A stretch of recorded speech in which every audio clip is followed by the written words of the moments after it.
All right, we are live from my car. Hey guys, this is CandidCubs, aka Jeff Ragauskis from Bricks Behind the Ivy, BBTI, however you refer to us. You are a brickhead, I'm a brickhead, and we are on the eve of opening day. Yes, it is one of my favorite times of year usually. Today's St. Patrick's Day. Tomorrow at very wee early morning, we in the Irish way of saying we, top of the morning, all the St. Patrick's Day language we can use on St. Patty's Day. I kind of wanted to take a minute to release a very quick podcast of something that is very real. And we will release something that is more fun tomorrow. But right now, I just kind of wanted to be real for a minute, which I know a lot of people use that word, and I feel old saying those things. But 2 weeks ago, I was part of mass layoffs at my full-time job, which kind of, shook me to my core. I provide a lot to my family. I provide a lot of energy to a lot of things. I provide, you know, income, insurance. My kids, who are my entire world, require a lot of different healthcare services. My son, who has been, you know, name dropped a bunch of times as having high functioning autism. He requires a lot of services. And my daughter, who has had some pretty severe asthma in the past, has required a lot of specialty services, which aren't cheap. And there's a lot of folks out there who are, experiencing the realities, of the current economy, the inflation, everything is expensive. And, I think I started Bricks Behind the Ivy. I think there's two ways I look at it. I started it because I truly love the Cubs. I have loved the Cubs as long as I can remember, from the time I was a little child, soaking it in through WGN, sitting with my grandmother and talking about the Cubs and trying to be part of adult conversations, learning the back of baseball cards, all the things that you probably as a listener have experienced in following the Cubs. And I've done that religiously every moment of my life as long as I can remember. I've written about the Cubs. I've talked about them. I've dressed like a fool at work on opening day, once pitchers and catchers report. I have been 100% a Cubs guy through thick and thin, through more losing seasons than winning seasons, through 2016. Named my son after Kyle Hendricks after a silly bet with my wife when she told us she was having our first kid. And that is one reason I started. The other is I saw this idea, this concept of growing a community, a podcast that could potentially be monetized and solve some financial problems, or theoretically solve financial problems. And with the aspirations of, turning this into a career, into people have told me for a very long time, hey, like you should be on TV, or hey, you should talk about the Cubs, or hey, you should write about the Cubs, because of all this nonsense, all this noise that I store in my mind, that I found out that not every person stores in their mind or thinks about or is looking through, like arbitration rules, Rule 5 draft opportunities and prospecting and all the things that so many people that I've met in the last year in the Cubs community do. And being part of this community has meant a lot to me. Let's get back, let's not bury the lead. I've been struggling. I'll be completely transparent. I've been struggling since I lost my job, trying to figure out, what Bricks Behind the Ivy is and what it does. Am I doing it for fun? Am I doing it to build something? Is it both?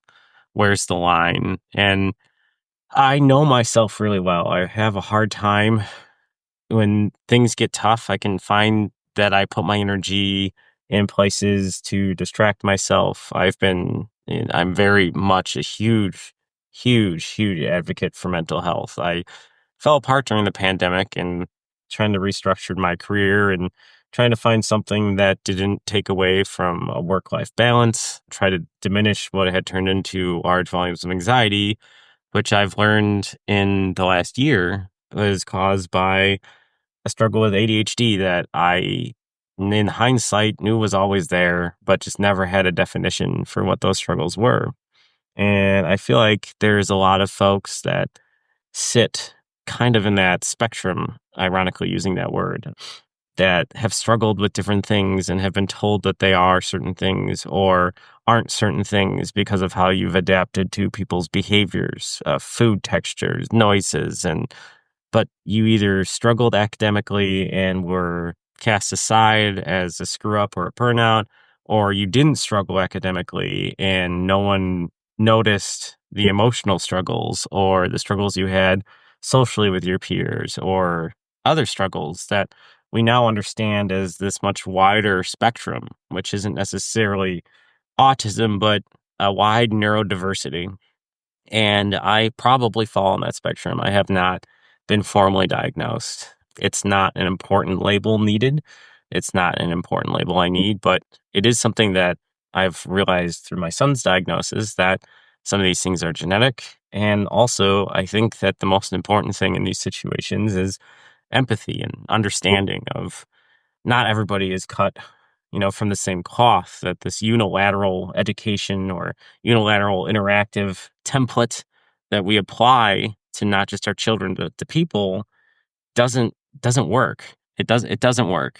And yes, I know that there are sources, and I'm not going to say sources because that's strong. There are people out there who are saying like vaccines or other these environmental factors are causing increased cases of autism or neurodiversity or that our generation is woke or all these other things. But I'm here to tell you that just just a lot is just untrue. It is just untrue. And when my son was diagnosed with autism or the idea of him being autistic was brought up, I was terrified of what that meant. I remembered kids with that diagnosis when I was growing up being alienated, ostracized, separated, segregated, just put away, put into a back cupboard of a school, a back cupboard of your mind, so you wouldn't have to experience either their hardships or be interrupted with some of their, nuances. And some kids are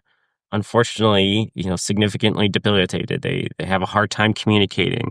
They process the world in a way that is extremely, extremely hard to understand. And honestly, I'm trying really hard not to cry right now because I struggle seeing kids that way. I'm very blessed that my son Kyle is an incredibly intelligent and smart boy who can communicate, that has struggles with huge emotions and different types of food textures and different environments and the randomness of other children. He struggles to communicate and interact with his peers, which makes him at times feel very lonely. And I think when I'm thinking about this podcast, and I feel like this has gotten a little bit off the rails, which can really kind of highlight my ADHD diagnosis, but it's made me think about this podcast very differently and what I want it to be and what it is.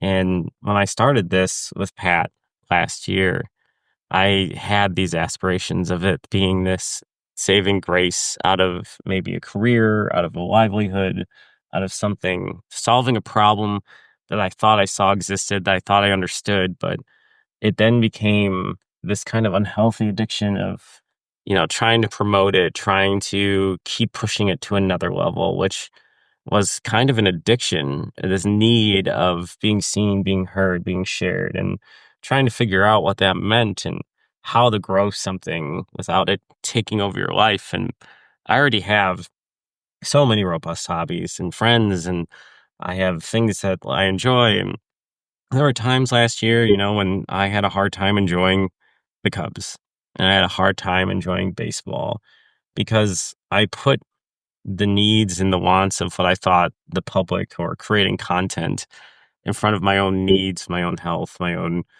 balance. And it made some of the stuff, especially when the team wasn't playing well, just not fun and hard. And I've been thinking about that a lot too, going into this season. I've met some extraordinary people that if you told me a year ago, I'd still be pinching myself. I've gotten to talk to Alex Cohen on a podcast and socialize with him and send him Bricks Behind the Ivy merch as a thank you. And he's broadcasting on the sports network that covers my favorite baseball team. Like if he told me that as a kid that I ever interact with in like a quasi personal manner with someone like that, it would have blown my mind. I've gotten to talk to Cole Wright a few times. I've met Jake McKibben out in Ireland, who's a huge Brewers fan. I've met all these wonderful people that just Brendan King, who is from the South suburbs like I am, and is the play-by-play guy for the South Bend Cubs. And he is from the area, is a big baseball guy. We have like so many similar like life experiences and stories of places we went to with our friends and being from the same area and loving baseball, being big baseball nerds. And man, I don't regret any of that. I've gotten to talk to Evan Altman over at Cubs Insider. I've had Brett Taylor and Michael Cerami on my podcast, who these people are like, without like having a better word, were borderline deities in my Cubs world who like have brought like nuanced, empathetic coverage with like a bit of wit and humor that I've always felt that I've brought to conversations and interactions. And I feel a lot of my content is really replication and an homage, or, honoring what they've done, what I feel they do well, and trying to show that that's how I communicate with the world and what I do well. And yeah, it's without a job, finding the energy or the motivation to do this and with fear of it replacing my desire to search for full-time work, and this being anything more than what I have referred to in my life as aggressive hobbies. I played the cello. I still play the cello and wanted to be a cellist growing up. And the reality of wanting a family and all those things, like, took precedent in my mind over, the hardship of being a musician. And I don't want to discredit anyone that's become a musician. It's a very hard life. I respect your decisions, but I've always known that, loving the Cubs costs money to go to games. Wanting a family costs a significant amount, money and money. Like there are so many things I was interested in that I knew that would require money. I've wanted to see the world. I've wanted to see every baseball park. And I knew the things I would have to sacrifice to be a professional musician. A lot of those things would have to take a back seat. And I would have to constantly like leave my comfort zone to find work, jobs, money.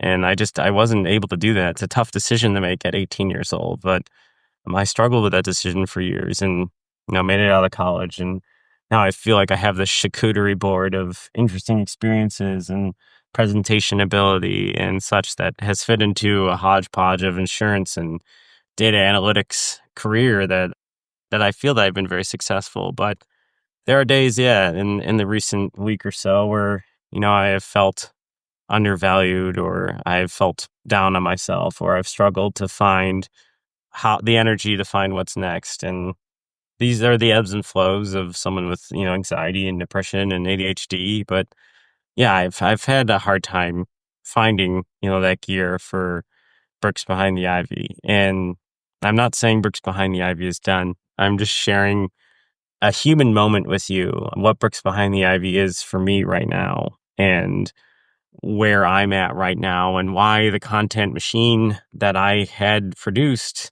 has slowed down from what I felt like was my ability to turn on a faucet to a broken pipe in less than a drip.